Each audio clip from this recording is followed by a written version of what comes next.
Hey guys, it's Megan Lindsay. Today we're going to be looking at some of the similarities along with some of the differences of the English and Spanish developmental milestones for communication.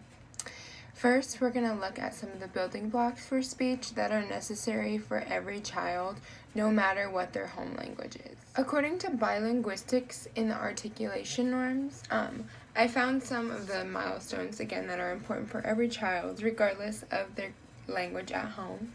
So from 0 to 1 month, we're going to get that reflexive, kind of the crying. From 1 to 6 months, cooing, laughter, and growling. This is again kind of depending on the child's personality as they come to grow that, which one they're going to spend more time doing.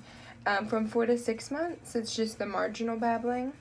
From 6 to 8 months, it's reduplicated babbling, which is again that ba, ba, ba, usually a consonant followed by a vowel.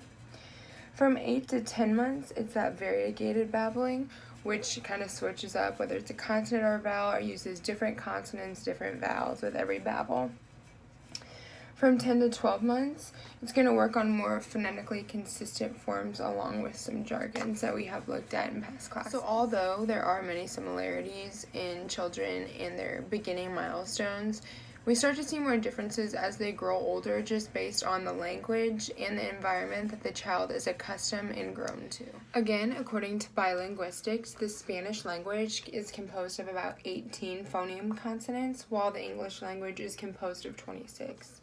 The Spanish language also relies strictly on 5 vowels, while the English language relies on about 8 more vowel sounds that are used. So also, stops, nasals, fricatives, affricates, and liquids are usually conquered and mastered around the same age in both languages. So according to ASHA, almost all phonological processes between the Spanish and English language are the same, but there are a few differences.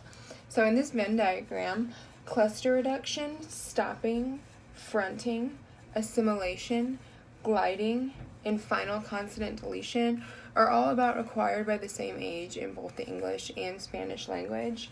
However, in the English language, vocalizations occur, and in the Spanish language, taps and trills occur. ResearchGate reminds us that when mastering certain phonemes and articulation of phonemes, the Spanish language does seem to develop a little bit quicker.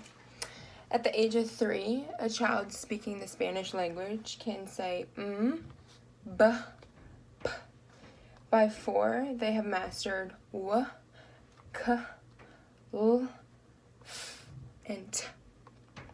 At age 5, g, d, nye, ch, and By age 6, s.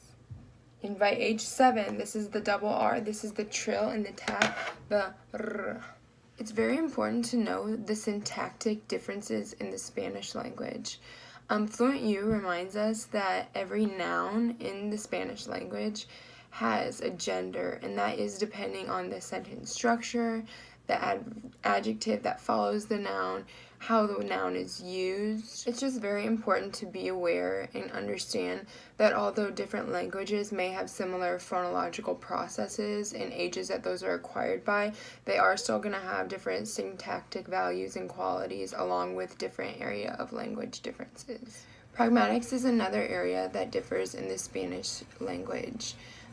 Eye contact is very important in Spanish-speaking countries, and along with that, the distance that you're speaking to someone to is also very important.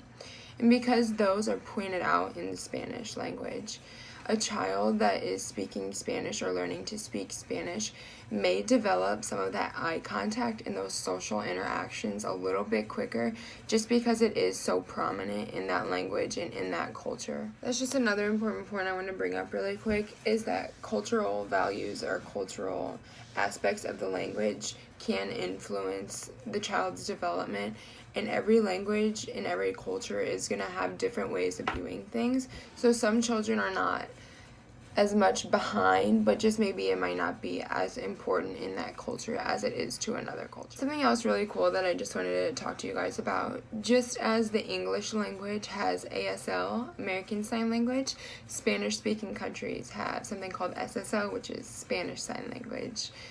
Spanish is a language that is used all around the world, and there are many different forms of Spanish.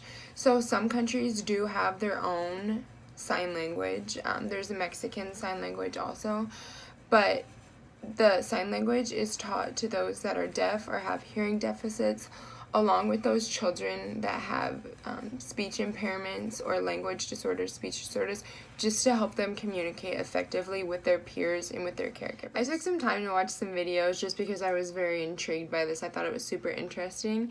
And two of the letters that I thought were the coolest is the ch and the enye.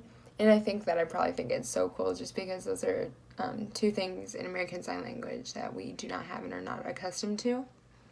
But overall, through this project, I have found it interesting how some phonological processes between languages can be very similar, but also how the syntax, the pragmatics, how everything else is affected by the language itself, the context it's used in, and the environment around us that is used every day.